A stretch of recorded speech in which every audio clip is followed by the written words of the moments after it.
القادة. كنا مشاهدينا الكرام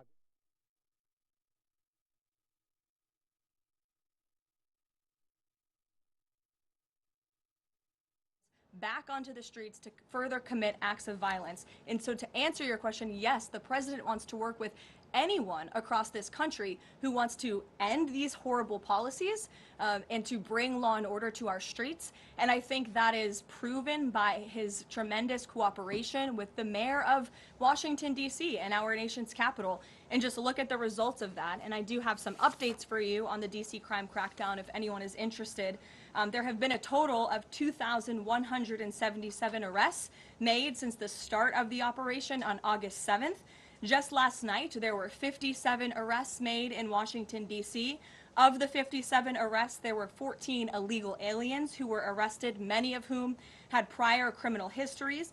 And other arrests just last night in our nation's capital, so you all can be very grateful for this. Our great men and women of law enforcement, both federal and local, working together as they should, made an arrest on a warrant for assault with the intent to kill. The subject shot 2 adult males after an altercation. They made an arrest on a warrant for an armed carjacking. The subject assaulted an adult male in the face with a firearm and then took his keys. We also made an arrest on a warrant for simple assault and the destruction of property and subsequently charged with second-degree theft. Last night in D.C., there was an arrest for possession of a controlled substance with second-degree theft. There was an arrest for possession of a controlled substance with the intent to distribute. That subject, the person is also a subject of interest in a homicide and a carjacking.